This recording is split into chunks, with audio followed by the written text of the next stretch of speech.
Ça ne vous aura pas échappé, les avions de l'armée ont survolé notre canton ces 2 dernières semaines.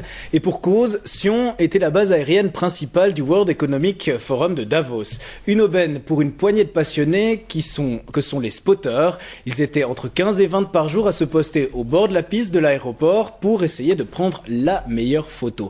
Yannick Bacher était avec eux, regardez. Samedi matin, 9 h. Les spotters sont aux aguets. Il fait moins 2 degrés et ça n'a pas d'importance. Pour ces férus d'aviation, c'est le bon spot qui prime pour capter la plus belle image. Les pilotes, ils nous font des super signes quand ils passent. C'est excellent pour les photos. Patrice Huldry vient du canton de Fribourg. Tout son temps libre, c'est au bord des pistes qu'il le passe. Aucun détail ne doit échapper à son objectif. Le décollage et l'atterrissage sont les moments forts, ceux qui vous prennent aux tripes. Le bruit, l'odeur du kérosène, ça c'est bon.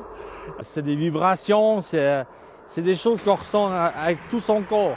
Durant la période du Forum de Davos, ils étaient une vingtaine par jour à border la piste de Sion. Ni la météo, ni les distances, ni l'âge sont des obstacles. Depuis environ 2 voire 3 ans, l'aviation m'a complètement passionné, surtout l'aviation militaire. On est une équipe, on rigole bien, c'est vraiment de l'amitié pure. Je vous donne ma carte. Mais c'est gentil, merci beaucoup. Les spotters ont la cote auprès des forces aériennes. Ils représentent d'ailleurs une des meilleures vitrines de l'aviation militaire.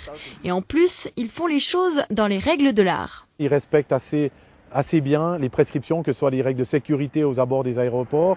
Ce n'est pas des éléments qui vont prendre des risques pour accéder à tout prix à la piste. Patrice, tout comme les autres spotters, prend en moyenne 3000 photos par jour. Seuls un 10% seront exploitables. On fait ça par passion pure. Il y a quelques spotters dans le monde qui arrivent à en vivre, mais c'est vraiment... ça peut se compter sur les doigts de la main. La journée est encore longue. On ne s'éternise pas au même endroit, le soleil a tourné, il faut vite changer d'emplacement.